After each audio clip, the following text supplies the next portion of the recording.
89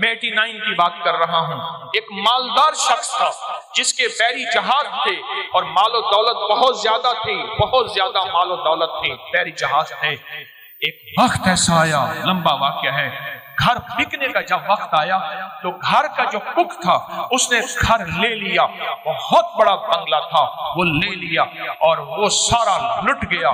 سوال کے واقعات کئی لوگوں کے آپ نے دیکھے ہیں، پڑھیں میرے ساتھ، اللہم انی اعوذ بک من زوال نعمت، اور اس کے پڑھنے کے 5 اوقات بتاتا ہوں۔ ایک اذان کے بعد، غور سے سنیے گا، حدیث میں آتا ہے اذان کے بعد دعائیں قبول ہوتی ہیں۔ ہاتھ اٹھانا ضروری نہیں، قبلہ رخ ہونا ضروری نہیں، وضو کرنا ضروری نہیں۔ اگر چاہتے ہیں یہ نعمتیں مجھ سے کبھی نہ لٹیں، دولت، رزق، عزت، صحت، گردے ٹھیک ہیں نعمت، دل ٹھیک کم کر رہا نعمت، جگر نعمت، معدہ نعمت، پٹھے نعمت، آنکھیں نعمت، کھانا نعمت، نکل جانا نعمت، بیٹھنا نعمت، پھر بیٹھ کے اٹھنا نعمت، سونا نعمت، پھر سو کے اٹھنا نعمت، لوگ مجھے سلام نعمت، رحمت نعمت، اولاد نعمت، بیٹے نعمت، دنیا کے جتنی بھی نعمت ہیں اگر چاہتے ہیں یہ کبھی نہ لٹے، یا آپ لٹوانا چاہتے ہیں بولے انشاءاللہ کوئی نہیں چاہتا، انشاءاللہ کوئی بھی نہیں چاہتا۔ پھر ایک دعا میری یہ درخواست ہے، 5 اوقات میں پڑھیں، اوقات کو ذہن نشین رکھیے گا، اور اوقات بھی وہ ہیں جن کا تعین حدیث میں موجود ہے۔ پہلے دعا ایک دفعہ یاد کرنے کی نیت سے میں آپ پڑھ لیں، اللہم انی اعوذ بک من زوال نعمت، اللہ میں تجھ سے پناہ مانگتا ہوں نعمتوں کے زوال میں، مانا یہ ٹھیک۔ 5 اوقات۔ پہلا وقت ہے کہ حدیث میں آتا ہے جب دعا اذان ہوتی ہے، اذان ہوتی ہے دعائیں قبول ہوتی ہیں، اذان کے بعد یہ دعا پڑھ لیں، اذان کی دعا پڑھ لیں، یہ دعا پڑھ لیں، پر یہ دعا پڑھ لیں۔ دوسرا وقت جب مرغ بانگ دیتا ہے، وہ دن کو دے، صبح دے، شام دے۔ اکثر لوگ کہتے ہیں مرغ کا بانگ دینا صبح یوں ہے دن کو نہیں، فرمایا جب مرغ بانگ دیتا ہے حدیث میں آتا ہے وہ عرش سے رحمت کا دروازہ کھلتا دیتا ہے، اس لیے حدیث میں اس کی باقاعدہ دعا ہی ہے، اللہم انی اسألک من فضلک۔ جب مرغ بانگ دے اس وقت یہ دعا پڑھیں، کون سی؟ اللہم انی اعوذ بک من زوال نعمت۔ 2 واقعات ہوئے، دو جگہ ہوئی۔ تیسرا فرمائے جب نماز کے لیے اقامت ہو رہی ہوتی ہے، اقامت ہوتی ہے جماعت کھڑی ہونے سے پہلے، جب قد قامت الصلاۃ آتی ہے وہاں جو دعا مانگو قبول ہوتی ہے۔ جب مکبر کہتے ہیں نا قد قامت الصلاۃ، قد قامت، جو دعا مانگو قبول ہوتی ہے۔ فرمایا جب قد قامت الصلاۃ آتی ہے جو دعا مانگو قبول ہوتی ہے، اس وقت دل ہی دل میں ایک دفعہ مانگ لیا کریں، اللہم انی اعوذ بک من زوال نعمت۔ کتنے ہو گئے؟ 3 ہو گئے۔ چوتھا والدین کے چہرے کو دیکھنے سے مقبول حج کا ثواب ملتا ہے، دنیا کا فرما بردار ہوگا۔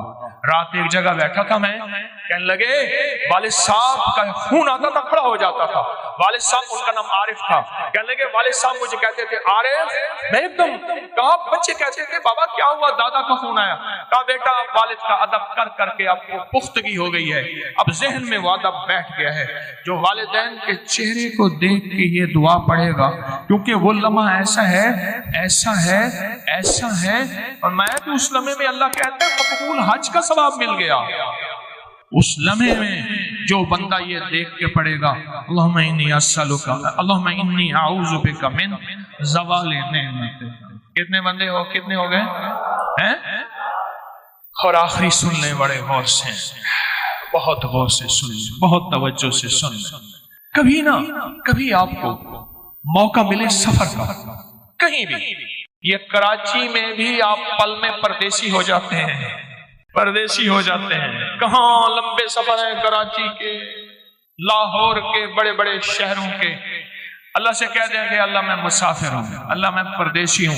مسافر پردیسی کی دعائیں رد نہیں ہوتی، میں تجھ سے یہ دعا مانگتا ہوں، اے اللہ مجھے زوال نعمت سے بچا۔ اللہ زوال نعمت سے بچائے گا، اور سب سے بڑا زوال نعمت ایک اور بھی ہے، آج میرے پاس رزق ہے، میری نسلیں منگتی ہیں، بھکاری ہیں، محتاج۔